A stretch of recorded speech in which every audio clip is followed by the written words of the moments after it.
I am really excited to have Luna Medina-Wolf here today to talk to our basic trainees about working with addictions. It's an area that I have worked with a few people to help them stop vaping or maybe working with some food addictions, but overall addictions is not my wheelhouse. So I wanted to reach out to the experts, and Luna is a person that I have grown to follow her journey in EMDR and as a consultant, and then now she's actually helping out with basic trainings. So Luna, introduce yourself and your journey with working with addictions, and then we'll talk about how the people who are learning EMDR therapy, how they can begin to listen with an ear for addictions and EMDR. Thank you for having me, Sandra, and this is really exciting. I welcome all of you to the EMDR therapist community. It's a wonderful community of people who are really dedicated to promote healing with trauma. My background, I'm a licensed mental health counselor and a master certified addiction counselor. I am located in South Florida. I own a group practice called Helping Moon Counseling. And I actually started in the substance use industry by chance, because I lost my practicum when I was in grad school to where I was supposed to go because of some changes they have done, and I had to find something quickly. So my friend said, oh, come here, and it's the last thing I wanted to do. But I did, and it's like how life takes you to where you're supposed to get to. So I started working in a partial hospitalization setting, a PHP setting, and I was there through my practicum, advanced practicum, internship, and ended up really falling in love because what I wanted is to work with trauma. And anybody who works with addiction knows that at the end of the day, addiction is very linked to trauma. Even the journey of getting sober, there's some trauma that goes with that. So I worked in the substance use industry for about 7 years as a therapist in partial hospitalization, an intensive outpatient, and then I also became a clinical director at some point, and then eventually I decided to open my private practice, and I continued working with substance use diagnosis with my clients since then in my private practice, and about 12 years now. And I love working with addiction, and especially with EMDR. So I'll tell you more about that as we continue with our conversation. Wonderful. We have a really great person in front of us, class. I'm excited about this and learning more about how to incorporate EMDR with addictions. So when a client comes to you, or even when you were working in an agency and you're doing phase 1 intake with them, history taking, are there certain things you look for from an addiction standpoint? Are there certain questions you ask? How do you handle that phase 1 information gathering? So in general, I would say in most cases, because the cases in substance use, when you work in an agency in a substance use facility, will most likely be more complex, right? Because of the component of the addiction, then I tend to actually switch the phases a little bit. I tend to start with phase 2 with most clients, because you do get, there's a huge biopsychosocial that you do in addictions, because you have to do that for the, billing purposes and so forth. So you get a lot of information. You get like the basic information in a lot of detail, so it gives you an idea. So with that, you kind of want to make sure they're stable enough to start exploring some of it. Even though phase 1 doesn't require a lot of details, it's still kind of like safer to start with phase 2 in most cases. Of course, every case is a case by itself, but for the most part, I kind of want to make sure, okay, do they even have a capacity to regulate, especially as they're basically detoxing and possibly having post-acute withdrawal symptoms. So you want to pay attention to those signs. Wonderful. So it sounds like that when you get their intake paperwork and you're looking at their history there, your clinician's mind is saying, when they walk in the door and I greet them and I meet them, do our pleasantries, but what I'm going to focus on is state change. Mm-hmm. Yes, that's the first thing I do. Not always, but when I look at the intake, I look through the AIP model. I look for those signs for any negative cognitions and the underlying core issues that I'm noticing based on just those intake paperwork.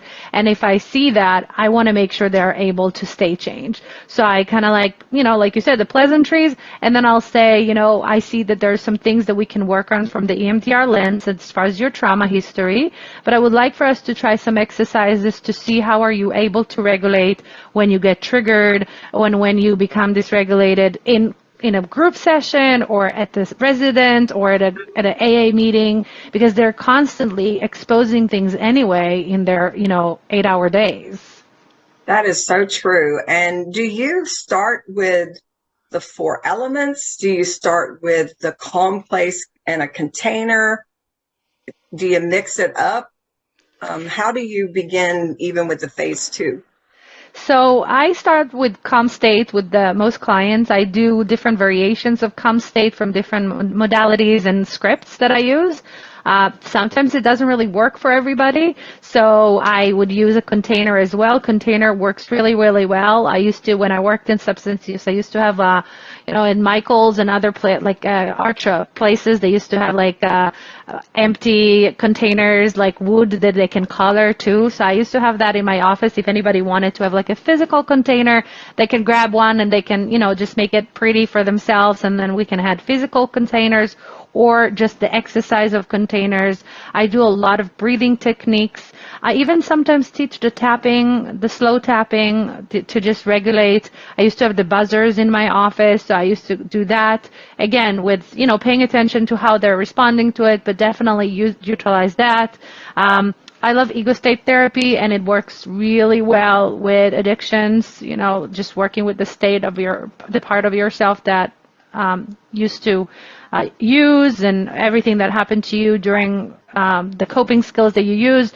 What was that part of yourself? And I do a lot of ego state work. It works really well with substance use. Wonderful. Can you give an example, without mentioning any clients by name, but can you give an example of where you use some ego state with the part that you used to use? That's very intriguing to me. Yeah, definitely. So an example would be a client who shares that they started drinking at the age of 13 because their parents were getting a divorce, and they found a place where their parents were hiding the alcohol, and we would just kind of say, okay, can you share with me what was happening at that time in your life when your parents got divorced? And then they'll say, oh, they were fighting all the time. And what I just like to say is, if it's okay, would you be okay with us just exploring how did you feel at that age when you were experiencing this? And for a lot of clients, I find that they like to close their eyes, but I don't ask for that. But I say, if you want to, you can close your eyes. And I just kind of try to connect to that part of yourself at that age and tell me what you're feeling and what are you experiencing at this moment. And they just at this point are going to close their eyes or just going to share, I see myself at the age of 13, my parents are fighting in the kitchen. If needed, you can enhance and kind of say, okay, can you see how you look? How do you look? What are you wearing, right? If you need to enhance for them, but a lot of clients will have already, right, the flood of information. Okay, what are you hearing? What are you feeling at this time? Is there anything that child needed at that point to help them deal with what was going on? Because at that point, they normally say, okay, I'm actually going to my parents' bedroom. My dad used to hide, I'm thinking about a particular client, my dad used to hide, those little bottles in his nightstands. So I went there quickly and I just drank because I heard that that's what my father was saying. I just drink because it makes me feel better. So the child went to try to make themselves feel better at that point. And I say, okay, so at that moment you went to your father's bedroom and you took the bottle and you were drinking. Okay, is there anything else that we can think about now that would have helped this child? And then we just do a little bit of a conversation between the adult self and, just a little bit more of an ego state. I don't want to take too much time talking about ego states. It's fascinating, though. And are you running any pulsars at this time? Is this something that you do without pulsars? Could you talk a little bit about that piece? Yeah, so sometimes I do and sometimes I don't. It's really case by case. I think that the pulsars, when they're slow, when a client is having an intense reaction, right, we know that the bilateral stimulation just helps them land a little bit and Right. feel a little bit more grounded. So in many cases I do, especially with the pulsars, because you can just put them in your pocket, I introduce a lot of clients quickly in the process to just see if they feel okay with it. On rare occasions, clients could actually get dysregulated, we know, right, from bilateral. So I do it very carefully, and then if they do like it, then it just helps them go through the information a little bit easier, and that becomes very helpful. Wonderful. And as you look through, they're learning now about the AIP model, the AIP lens, that, ability for the brain to heal itself. What are you looking for concerning targets from, if a client comes in, do you start with the present because they're coming in distress, they want help maybe with their drinking or their drug use or maybe with something else and that's a part of it? Are you going back to the past and where do you start with someone who has an addiction? Yeah, so I want to just for a moment quickly say something again about phase 2, and then I'll jump into what you were asking. I want to make sure to just remind everybody that some clients are going to come in already with some tools that they do have that are positive, that got them there too, so it's important to build on those. So during phase 2, I also help figure out what has worked for them, what is some grounding skills that they're already using. Do they like visualization? They don't. Do they do body movement? Anything that works for them already, we like to build upon that. And then once we have that, and I feel like the client is able to regulate inside of session and outside of session, then I will go into target selection. Now, I would say most of the time, partial hospitalization, PHP, insurance covers about 30 to 45 days, right? So 30 to 45 days, you might not get to do any reprocessing. You might only get to do phase 1 and 2, and maybe just preparation for that reprocessing, right? Target selection and moving forward to reprocessing in 4.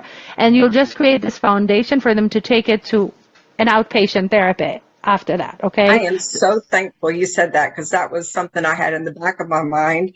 So I'm thankful you said that because we do have people who are working in agencies and short term, and there's always the question, how do I do EMDR with this person? And it settles on phases 1 and 2, preparing them for going out and then looking for an EMDR therapist.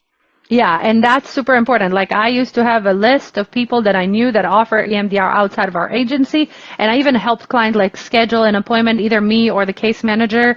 That's where they can use most places nowadays. They have case managers or aftercare managers that can help with finding an EMDR therapist for the client. So whatever you did, and I send them with a packet of what we did, the resource, or a set, you can have the place you went to, sign a release, and I'll release whatever they need. So this way you're not starting from scratch, and they can continue the work. Wonderful.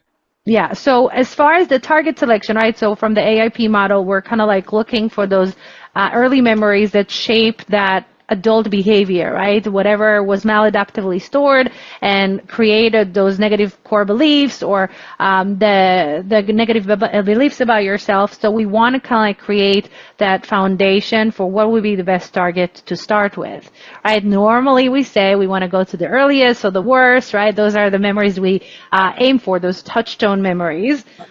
In addiction, you might not want to start there because that might be way too packed to start. So you might start with something a little bit less severe to just help the client have some work done, some reprocessing done, and then creating those connection between the memory network, right, to adaptive memory network versus the maladaptive. We might even want to start with a present trigger. And let's say the client says, Luna, every time we go to a meeting and somebody shares about using, and I hear the word heroin, something happens to me. I feel it in my body. And I might take that and I'll say, okay, let's just do this present trigger of the word heroin, and let's do the protocol for a present trigger and a future template. I had a client once who said that when they go to do their laundry, the laundry detergent they use at the facility he was at reminds him of when he smoked crack. He's like, I don't know why, but something about that reminds me the moment I lit my crack pipe. And every time I go to do laundry, I get really really worked up. And we did that. We did a present trigger for the smell of the laundry detergent, and we did a present trigger and a future template. He came back. I get chills when I talk about it because I know now I actually know this person is clean and sober today, which is exciting to sometimes get those moments of connection with people years later to know they're sober. And he came back the next day and he said, I don't know what you did, but it didn't trigger me. I need laundry. It's like it was magic. And I say it wasn't magic, it was just your brain, right? It is magical, but yeah, it's your brain did the work, and it was phenomenal. And so with that future template, you would have had him imagine going to that laundromat, the worst part where he's most got that angst, set it up in a phase 3 assessment. Yeah. And set him up for success. Yeah, and it worked so beautifully, and it really helped him to be able to continue, because when you think about addictions, right, there's, if you think about it from the AIP model and from EMDR, right, we talk about the image, the feelings, the smells, right, all the body sensations, right, all those.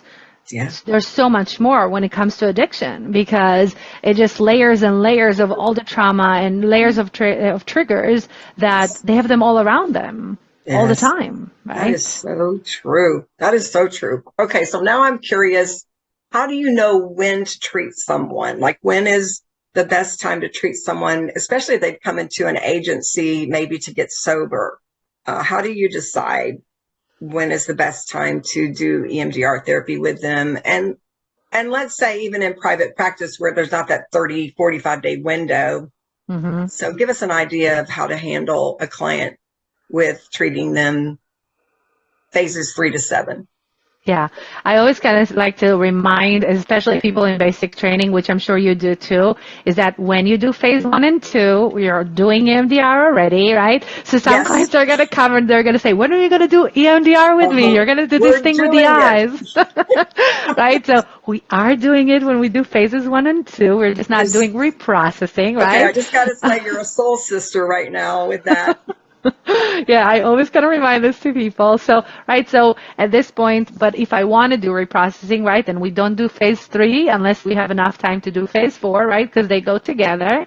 So at this point, if I'm in an agency and I know the client is going to stay with me, because you can do that, right? When you go to PHP, a lot of facilities will have inpatient inside, right? So they go from PHP to IOP. They'll continue seeing you. So if you know you're going to have that 60, 90, 120 days, then you can kind of like prepare them for the next phase. And even though they're in IOP, if you have enough stabilization, you prepare them really well, you can see they're able to stay chained in and outside of session, then you can move forward to do reprocessing. You can start with your target selection and start doing phases 4 through 6 to reprocess memories. And I've done that because in the facilities I worked with, in every place I worked with, thankfully we had both PHP and IOP, which is mostly what you're going to see. So they were able to kind of transition from seeing me in PHP to transitioning to seeing me in IOP, and then I continued just working with them. And then once they completed, the facilities in some places would even allow them to continue outpatient and come back to see you. So sometimes I got to see people for 6 to 9 months in an inpatient setting. So it really depends on where you work, and you have to just pay attention. I think that in general, right, no matter where you work at, if it's a substance use facility, private practice, or an agency, you always have to pay attention as part of your informed consent of how long are you going to have the client for? Do they have the ability to pay? Are they able to come consistently? How committed are they to doing it, right? That is definitely one of the signs that we want to pay attention to. If the client, even though they can see you weekly, doesn't show up to their weekly session, do you really want to open up something? Probably not. Mm-hmm. No. And also, do they have a support system? I think is really important. 100%. Really important. Yes. Do you, actually, let me say one more thing. Can I say one more thing? Because one of the things you asked me when we chatted is like, do we need to wait for them to be clean and sober? Absolutely not. Okay. That I'm going to say right away, because, they need, in my opinion, like, a passion of mine, one day I might go back to grad school and do a PhD, because a passion of mine is to do some research as far as the correlation between doing EMDR and really reprocessing trauma in the ability for clients to stay sober. Because what happens is when people do let's say they start to get clean, right? They go to AA meetings or whatever sober support type of group they join. Let's say they start doing the 12 steps. The 12 steps are super triggering, especially for, step 4. It's all about really exposing some of those things that happened in your addiction journey. It's a lot. A lot of people relapse in that phase. So if you're able to do, and I've done that a lot, I worked alongside with sponsors. I signed release of information with sponsors. I told them, let me know whenever you start step 4 with your client, with your sponsees. And then I supported them through that, and just being able to work on the trauma as they were working on their steps, help them get through their steps without relapsing. So I do think that EMDR can help people get sober and stay sober, versus if they wait to stay sober, sometimes it's too late to start, because then let's say they're out in the world already, they're not in treatment, and then something triggers them, they quickly go into what we know, right, the secondary conditioning, or their whatever coping skill they used when they got when they were using, they're going to use the same coping skill. So you want to explore that and kind of like relieve that before that gets to that point. That is wonderful information, Luna. Thank you for that. And I want to ask you, and I did not ask you this when we were discussing, and this is just about insurance billing. Mm-hmm. Do you know the code that they would use for billing insurance for working with EMDR, and any add-on if they're using equipment? Are you familiar with that? And if not, that's okay. So when they're inpatient, they bill for the day. That's the way it works. At PHP level of care, the facility bills for the day. So the therapist does have the option to see the client for a longer time if they need to, because it doesn't really matter. It doesn't bill for specifically. I know some facilities may even bill in addition for if they have like an EMDR outside therapist or something, they do. I'm not familiar with that because a lot has changed in the billing since I went to private practice. In our private practice setting as an insurance provider, unfortunately, years ago they allowed an add-on. Nowadays they don't, sadly, right? So you can just use a regular session. And then if a client needs really longer time, you might see them like twice a week instead, right? Because you won't be able to do a longer session. Or, some of my providers, and including myself, I've done like, okay, I'll bill for, the 55 minutes, and then I'll see you for additional 30 minutes for free. But I want to say this to people who are in private practice and see insurance. You can do a lot in just that 55 minutes window. You just have to be mindful of the time, right? Just paying attention that you're not chit-chatting too much. I say to my consultees something that my mentor said to me in my journey. When you do EMDR, it's almost like taking your therapist hat, putting it aside for a moment, and putting on an EMDR therapist hat, right? To just minimize some of that chit-chatting, because you help your client more when you're doing EMDR protocol versus just like the check-in, and then you can spend about 15 to 20 minutes easy, right, on checking. Right. None of that when you're in the process of doing reprocessing. And speaking of that, you mentioned the word protocol. Are there any other protocols that you use other than the basic protocol, the standard protocol, which I love? I feel like it handles so many of the issues that we encounter, but I'm curious if you use any other protocols. Yeah, so I'm just like you. The basic protocol can basically work on anything and everything. I tend to just go to the basic protocol, and just that's my way of handling most things. On rare occasions, I would use other protocols, specifically with addiction. There's the detour protocol. I've used it many times. I wouldn't say that I would use it in the purpose of even complete abstinence. It's not necessarily the goal. It's more of like from a harm reduction perspective. So you might not get a person to fully remain abstinent because of the protocol, but it would help them through dealing with the triggers they're dealing with. So using that protocol has been helpful when I worked in addiction. Okay. And is there anything else that you haven't said that you think, oh, wait, there's another tip I want to give that would help therapists who work with addictions? I think that really the most important thing is that something you mentioned before, which is making sure that they're able to stay changed and making sure that they have a good support system, because doing EMDR can increase, emotional dysregulation. So we want to make sure that they have all the tools around them internal resources, external resources in order to support them through this process, because it could be very challenging.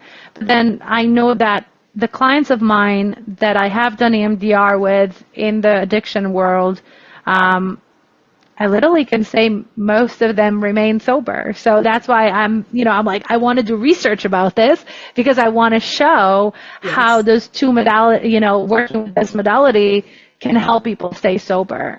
So I think that's something that I want people to stay with. Beautiful. Well, I cannot thank you enough for spending time with us today and sharing your expertise. This is more than I even imagined. It was very informative. I love your passion for EMDR and for working with your clients. Could you give us your contact information? Talk a little bit. I mean, I know you're a consultant and you're also working with basic trainings as well.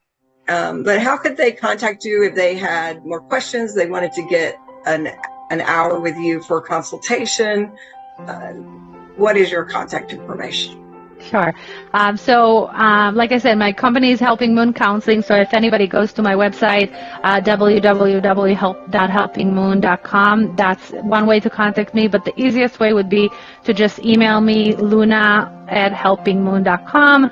I offer group consultation once a month. I offer individual consultation. I also have a peer-to-peer group that meets monthly for free. And I'm always happy to help people, especially when it relates to EMDR, and just help with questions, anything that I can do to support. Thank you so much again. Thank you for having me. Yes, Thank ma'am. you.